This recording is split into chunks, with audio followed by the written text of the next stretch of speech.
Ya, Assalamualaikum warahmatullahi wabarakatuh. Ya, baiklah teman-teman peserta tutorial online, kita akan melaksanakan sedikit pembahasan mengenai materi perkuliahan terkait dengan modul 3 ya. Oke, kita share screen dulu.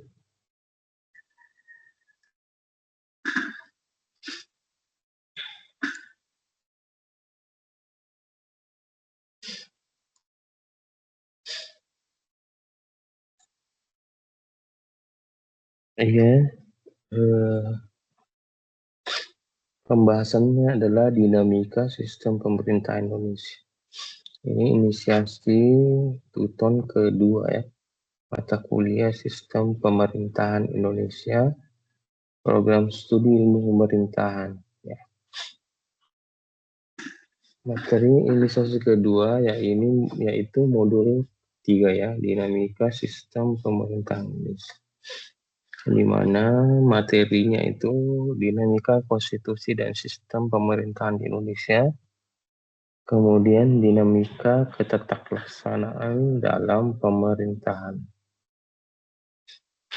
Kompetensi yang akan dicapai pada materi inisiasi kedua ini adalah masih dapat menjelaskan dinamika sistem pemerintahan di Indonesia yang merupakan penjabaran dari perkembangan konstitusi ketataklaksanaan pemerintahan Indonesia dari masa ke masa ya. Kita belajar satu, teman-teman, kalau Anda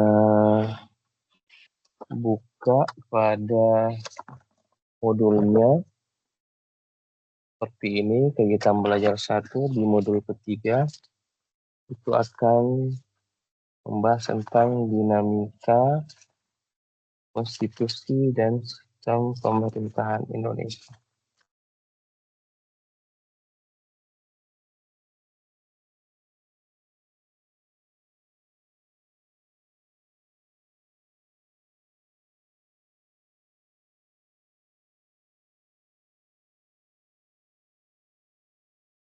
Nah, selanjutnya teman-teman kita belajar mengurai dulu ya sejarah perkembangan konstitusi Indonesia. Di prodi pertama itu adalah Undang-Undang Dasar 1945 yang berlaku sampai 1949.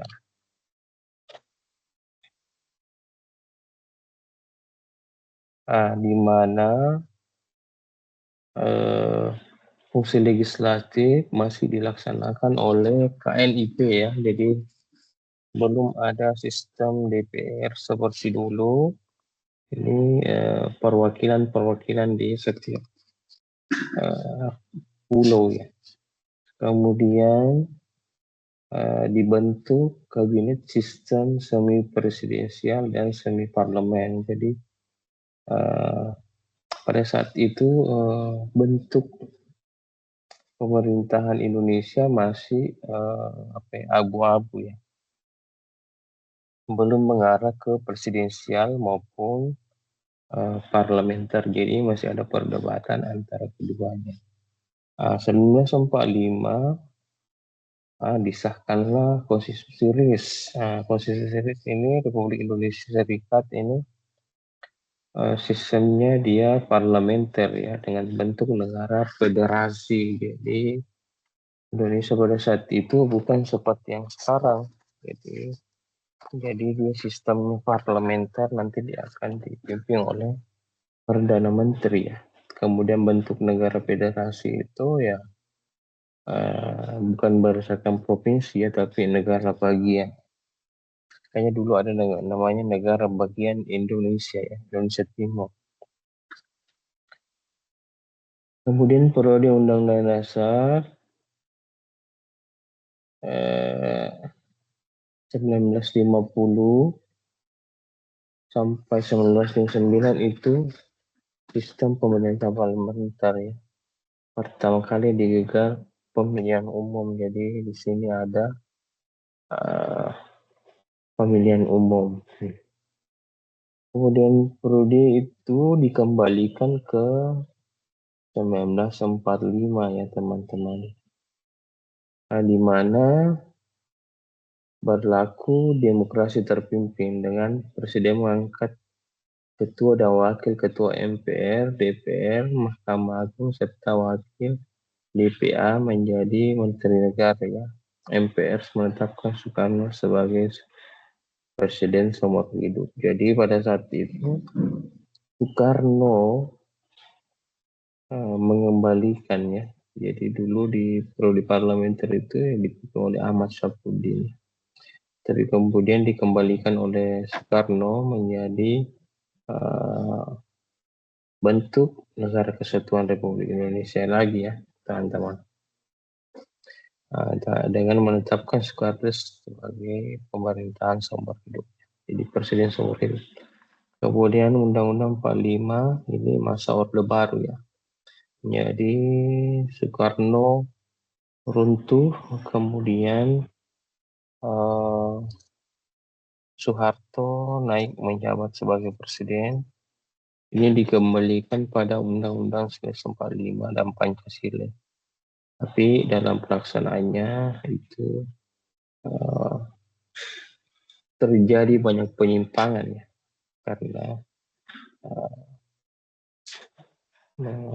Soeharto mendefinisikan Pancasila sebagai tafsir tunggal pada saat itu.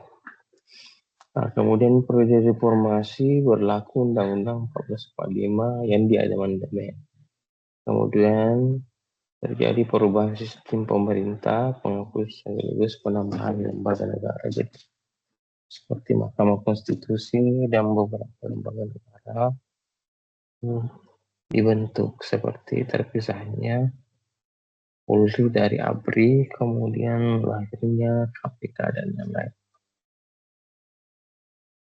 Sistem pemerintahan Indonesia menurut Undang-Undang 1945 ini perubahan dalam praktik ini dilakukan tanpa ada perubahan undang-undang sehingga terjadi perbedaan lantaran landasan konstitusional.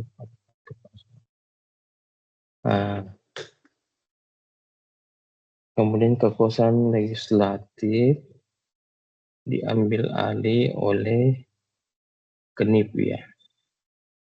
KNIP. Jadi KNIP itu adalah Komite Nasional Indonesia Pusat ya. Itu dibentuk menjadi penasihat, kemudian jadi legislatif yang berfungsi sebagai DPR dan MPR. Perubahan sistem kabinet dari kuasa presidensial menjadi parlementer artinya bahwa kekuasaan eksekutif tidak lagi dilakukan oleh presiden melainkan oleh Dewan Menteri yang bertanggung jawab kepada parlemen. Jadi seperti itu ya teman-teman ya. Karena sistemnya parlemen. Tapi ya konstitusi ini sebenarnya tidak lama ya, cuma setahun ya, karena terjadi berbagai macam pemberontakan. Ini berlaku konstitusi berdasarkan aliran federalisme. Kemudian bentuk negara adalah negara serikat dan bentuk pemerintahnya berbentuk republik. Ini kedaulatan pemerintah bersama-sama dengan DPR ya. Kemudian Republik Indonesia Serikat meliputi 7 negara bagian dan 9 satuan kenegaraan. Sistem pemerintah yang dianut adalah parlementer ya. Alat-alat kelengkapan yang ada menurut konstitusi dapat dirinci sebagai berikut. Itu presiden, wakil presiden, menteri-menteri, senat, dewan perwakilan rakyat, dan mahkamah agung. Kemudian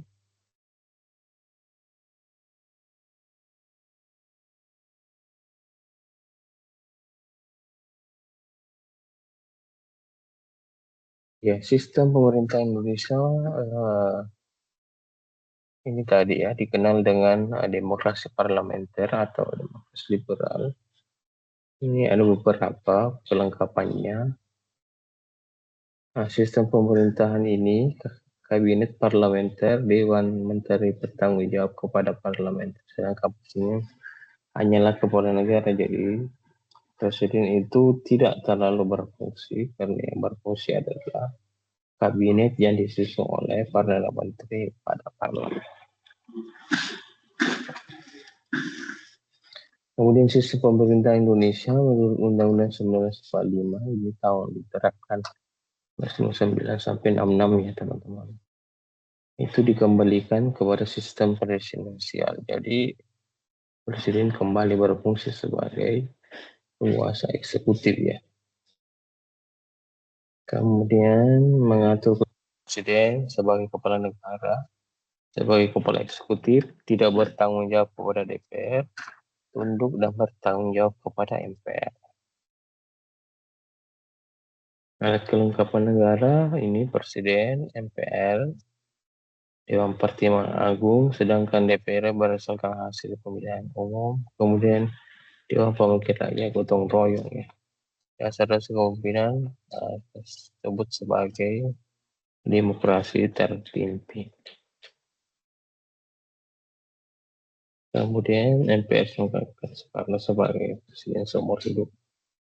Kemudian sistem pemerintah Indonesia menurut Undang-Undang 45 ya. Itu 1966 sampai 1998 ini periode Orde Baru ya teman-teman. Jadi Soekarno sudah tidak memimpin Indonesia. Bentuk sistemnya itu semi perwakilannya itu dengan sistem pengangkatan sebagai anggota DPR di samping sistem pemilihan. Sistem kepartian tertutup, depolitisasi, ditandai dengan adanya kebijakan masa mengambang. Jadi sistem kepartiannya itu tertutup, jadi dipilih aja. Pada saat itu ada 3 partai politik, yaitu PDI, Golkar, dan P3. Sentralisasi pemerintahan dalam penekanan pada pelaksanaan untuk daerah yang bertanggung jawab. Jadi sistemnya itu sangat sentralisasi. Bila sekarang ya desentralisasi, lebih demokratis, otonom. Ini dulu itu semua terpusat di pemerintahan pusat. Berlaku pelembagaan sosial politik di fungsi ABRI. Jadi biasanya itu dulu itu bupati-bupati dan jabatan strategis itu dipimpin oleh anggota ABRI ya. Kemudian pembangunan ekonomi yang mengandalkan modal asing dan bantuan luar negeri. Jadi pada saat itu ya Indonesia banyak mengutang, kemudian menarik modal asing, bantuan negeri untuk melakukan pembangunan. Tapi yang diakui pada saat periode ini banyak pembangunan yang terjadi.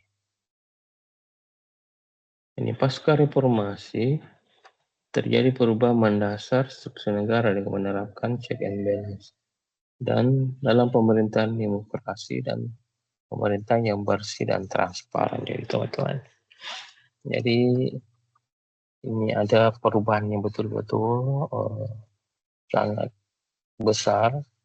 Jadi tidak ada lagi anggota dewan misalnya dari fraksi TNI Polri dan lain-lain. Jadi ini murni berdasarkan pemilihan melalui demokratisasi.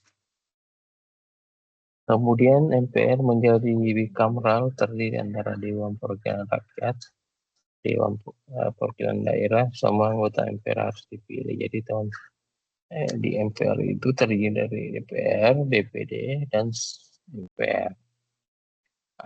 Itu tidak ada lagi fraksi TNI Polri. MPR tidak bisa lagi menjatuhkan presiden ya tanpa alasan ya. Kemudian MPR tidak lagi semua melainkan menjadi lembaga negara dengan lembaga tinggi negara lain.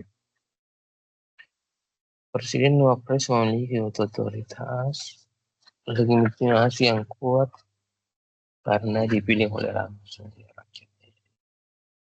Kan Orde Baru presiden itu dipilih oleh DPR ya teman-teman MPR. Sekarang sudah beda lagi karena dipilih langsung oleh rakyat melalui pemilihan langsung.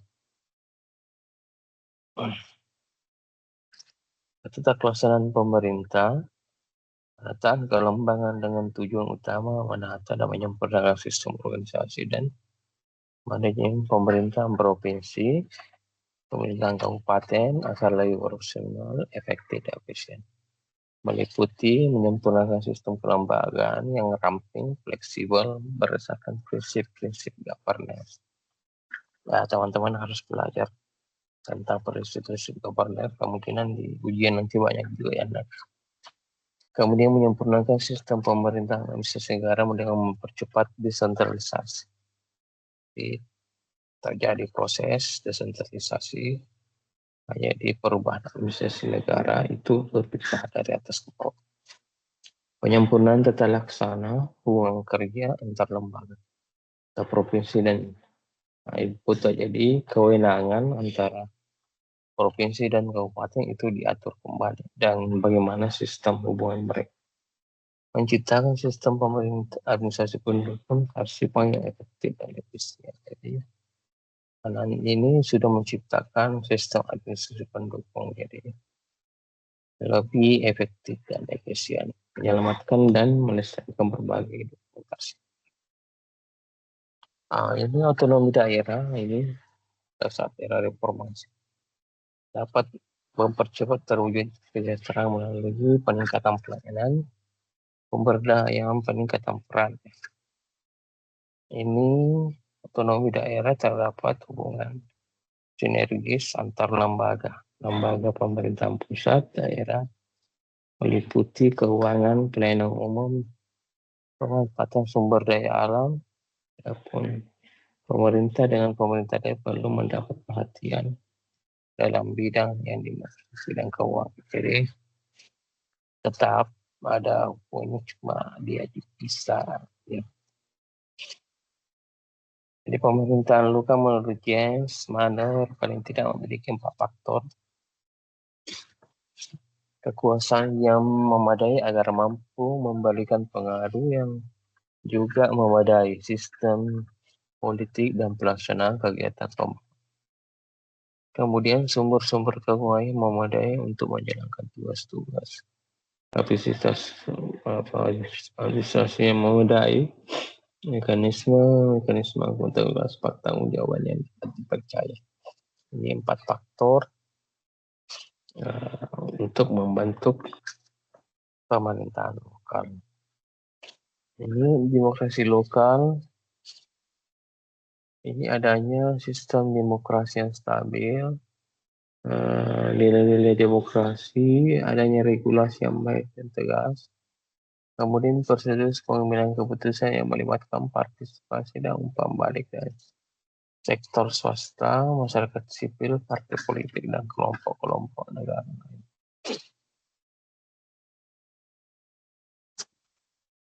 Adapun prinsip good governance ada versi World Bank dan UNDP. Kenapa ada versi World Bank? Jadi biasanya dalam ketika pemerintah ingin meminjam duit ke World Bank atau Bank Dunia, itu biasanya disertai oleh prinsip good governance sebagai persyaratan dalam peminjaman uang. Adapun prinsip itu adalah akuntabilitas ya. Kemudian manajemen sektor publik. Nah, jadi manajemennya itu harus berbasis publik. Kemudian kerangka hukum yang membangun ya, jadi kepastian hukum, kemudian informasi publik dan transparansi. Jadi itulah prinsip good governance. Jadi pemerintah harus transparan. Sementara versi UNDP ini yang ditetapkan oleh PBB ya, itu adanya partisipasi masyarakat, adanya aturan hukum, transparansi, kesetaraan, ada daya tanggap, wawasan ke depan, artinya punya visi ya. Akuntabilitas, adanya pengawasan, jadi akuntabilitas dan pengawasan itu berbeda ya teman-teman. Ya, efektif dan efisien, profesional, kemudian berorientasi pada konsensus. Jadi harus ada kesepakatan. Ya, demikian pembahasan modul ketiga. Saya harap teman-teman membaca modul ya. Nah, jangan modulnya dibiarkan dipajang ya. Jadi harus dibaca teman-teman supaya materi-materi selanjutnya itu dapat tersimpan dan terekam di otak. Ya, mungkin seperti itu ya teman-teman. Terima kasih. Assalamualaikum warahmatullahi wabarakatuh. Salam Om Swastiastu, Namo Buddhaya. Salam kebajikan.